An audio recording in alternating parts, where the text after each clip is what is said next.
dhukkuba morma jalaa yeroo fudhattee kan rakkiftu dhukkuba morma jalaa ol kaasaa mirga keessa lamaan isaa isheen kun qonna bira kottu na bira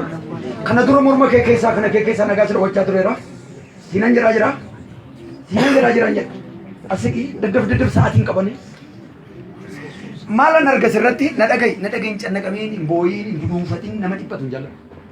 firii ta'uu kee garuu na barbaada dhagaa jira kana dura yeroo ammamiiti kaaseeti kan inni kana kee keessa nagaa sira hojjuu jalqabe kana kee keessa kan inni malikita ammamii kaaseeti Gara waggaa shaniiti. Waggaa shan fuula dura malikita maaliiti kan inni kana keerraa dhageessisaa ture Inna nyaata bakka. baay'ee kan si dhibu keessa waaqayyo yeroo inni waa'ee keenatti himu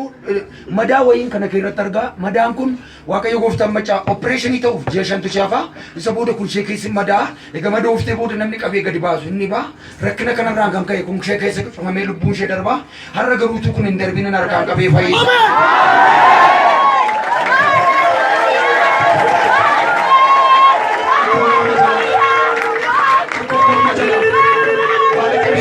Dhukkuba morma jalaa hiitoftee ka'aa turte dhukkuba morma jalaa dhiphisaa irratti dhukkuba morma jalaa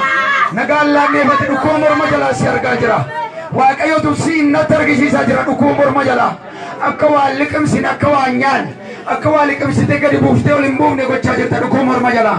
waaqayyo dargasaa sirra ka'aa jira irraa kaasee si fara lakkooftee yeroo kan lakkoofte dhukkuba morma jalaa nagaa dhoowwattee kan acheessu barbaadu dhukkuba morma jalaa yeroo isaa jiru waaqayyotu dhukkuba morma jalaa dhiphinaan rakkinaan kan qabdee jirtu dhukkuba morma jalaa ol kaasa harka keessa lamaan isheen sun ol qaba harka kee wayyaa diimataa kottu na bira kana dura kana kee keessa nagaa si dhoowwachuutti jalqabuun isaa gara waggaa lamaati waaqayyo yeroo jireenya keenyatti argisiisu ji'a booda isheen takkaaliin hospitaala galti egaa hospitaala galtii booda doktoriin baay'ee yaalii sanarraan kan ka'e jireenya ishee hin argatanii morma ishee jalaa kaasee dhukkuba mormi ishee jallee gad dhukkubee booda laphee ishee jalaa hin dhaata kan jedhu ergaa waaqayyo irraa dhaga'e milikkiti kun sitti dhaga'amuun sammamii kaaseeti as seqee siina jedhe isa kam karaa kamirra kan inni sitti dhageessisu karaa sana sitti dhageessisuun isaa torbee darbeera moo torban lama moo waggaa sadii ta'a torbee dabarseera milikkita maaliiti kan sitti dhageessisaa jiru Dura gurra jalaa na dhiita jechuun kokkeetti na darbe. baay'ee kan isin dhibu keessaa tokko yoo jiraate ji'a booda dhukkubsataa sireetti galtaa isa booda kaanserii ta'e isin jedhu qarshii dhabdaa egaa qarshii dhabdee boodotuma kanaan rakkattu lubbuun kee darbaa lubbuun mucaan koon darbarraa kaasee ooyishee fayyisa. Rakkina karaa barbaadee jireenya keenya hidhee jiru hiika ragaa dibamaan ol kaase harka koo yeroo ol kaasu dhukkubi gurraa hin badda gurra kee malaa'aa gurra kee dhiphisaa gurra kee nagaa dhawachaa jirta si argee yeroo kan harka koo sirratti ol kaase dhukkubi gurraa yeroo kee tarra galgala dhukkubi gurraa har'a yeroo keessi galaayira gurra gar tokko kan dabarsiiftu akka nageenya gochaa kan jirtu si ajajaa jira waaqayyo koo tarkaan si qabe egaa si ajajee immoo akka tarka koo jalan dhaabanne yeroo dheeraa kaasee si ajajaa ture harri galgalii yeroo keessa ture gurra kana kee fayi gurra kana gadhiisa yeroo kana kaasi gurra qabdee jirta balleessuudhaaf yeroo gabaabaa si yaaba ol kaasa lamaan isaa ol kaasa ishii wayyaa diimataa teellaa dhaabachaa jirtu ol kaasa harka lamaan isaa siini jedhe na argaa jirtu ol jedhi na ilaali ol kaasa harka lamaan isaa na ilaali siina jedhe macarrashaa si nama ilaaliin achi galagaliin ol qaba harkage warri kaan akka keessan gad deebisa dunuunfadhaa gadi jedha ammoo kadhadhaa waaqayyoodhaan ol jedhe giifti ko siinan jedhe yeroodhaa gara yerootti handhuura keerra godhee si gubaa egaa nurra keerraa si gubee booda kana keerra sansalata lama morma keerratti argaa sansalata kana kan sitti kaa'e diinaa egaa diinni sansalata kana sitti kaa'e booda waggaa tokkoof ji'a booda umurii ishee lafarraa darba jedhe seexanni sirra dhaabate waaqayyo gooftaan macaa moo umurii mucaan koo lafarraa hin darbu natu harka qabaa natu gargaara natu gaggeessa jedha waaqayyo leelaan gocinaa ergaa konfitaa morma kee kaasee kana kee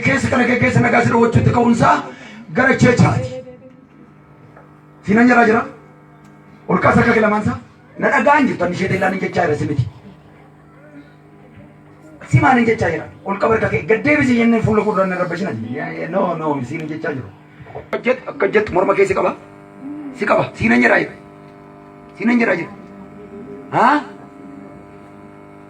na dhagaan jirtu mee qonxoxaa namoonni bira jirtan afaan oromoon dhageessu taanaan kun dhageessisi kana keerraa kaasee kana kee keessa deema eega si qabee booda annuura keerraa si qabaa biddeen itti nyaattu akkamatti hita ta'ee si gataa kanarraan kan ka'edha lubbuu kee dabarsu barbaada waaqayyo garuu lubbuun isheen darbu jedheetu sansalata sadii morma kee irra qat godhee yeroo waaqayyo kottuun argeensi gochuu barbaade. turte yeroo dheeraaf dhukkuba gurraa kan gurra tokko tokko dabarsiisaa jirtu dhukkuba gurraa yeroo waaqayyo du'arraa karaa kanarraa harka koo sitti qabe asirraanis harka koo sitti qabe. Ameen. Mucayyoo haati keessa jiru haati keessi nama meeqa faadha kan isheen godhatte? Obbolaa kee keessa namni dhukkubitti deddeebi'ee rakkisee yeroo dhagara yeroo ajjeesuuf jedhu kan nanna'aa jiraattan nama meeqa faadha? Sinan jedhee? Nama ja'affaadha. Maatiin kee sammuu isaanii qabamee jira nama sanaati. Yeroo dhagara yeroo har'a du'a har'a borii du'i mana keenya galaadha. Gaafa facaasaa torban dhuftu safuula kee dura jiru sa'aatii sadiitti du'atu mana keessan gala. Waaqayyo gooftaan machaa garuu kanaan kaasee nama sana fayyiseera waaqayyo.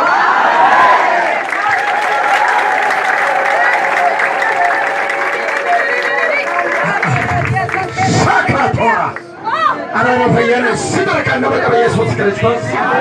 Afuura kee fayyana kee harkaan nu qabiya. Itti rakkina kan jireenya keenya qabee jiru achaabuu jedhaadha. Yeroo dhagara yerootti kan lubbuu keenya balleessu dhaabattee har'a galgala akka kuftuun si ajajee gurra kee waraantaa gurra kee nagaa dhawattaa dhiphina guddaa rakkina guddaa manatti ajajjee jirtaa. Har'a garuu waaqayyo gooftaan machaa harkaan qaba jedhee gadhiisi ijoollee waaqayyo. Hidhaa guddaa rakkina guddaa mana keenya kee akkuti har'a accituu obboleettii koo shaashii diimaa wantoota ishee bira jirtu dafii sa'aatiin qabu siinan jedhe ol kaasa harka kee haati keessa jiru ol kaasa sagalee keessa dhaga'an jiru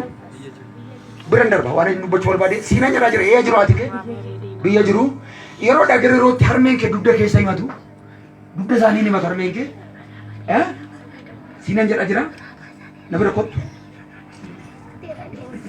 ol kaasa harka kee siinan jedhe kottu harka sirra kadhachaa duudaa gurra duuchuu kan barbaadu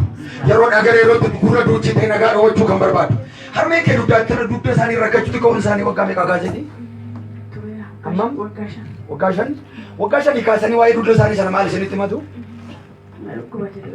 Baay'ee kan isin dhibu keessa harka isaanii gar tokko akkasitti ol fuudhuu akka dadhabantu akkasitti ol fuudhanii immoo deebisuu akka dadhabantu miilli isaanii gar tokko yeroo dhagara yerootti butaa akka jirutu natti argamaa jira. Siinan jedhaa jira. Milikkita kana haati kee irraa dhageessee taate waa'ee dugda isaaniitti dabartee harka isaanii dhageessee beektaa? Waa'ee harka isaanii maal sitti matanii beeku? Harka isaanii fi miilla isaanii maal sitti matanii beeku? Baay'ee kan isin dhibu keessaa tokko yoo jiraate harkarraas dugdarraas waaqayyotu waa hiike.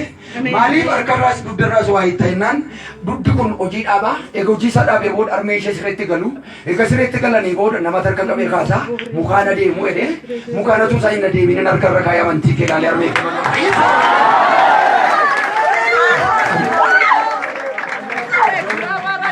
yeroo kana kaasee dugda kan qabde harka kan qabde gurra kan duuchite gadhees gurra duuchite kan jirtu gadhees waaqa jiraata dhukkuba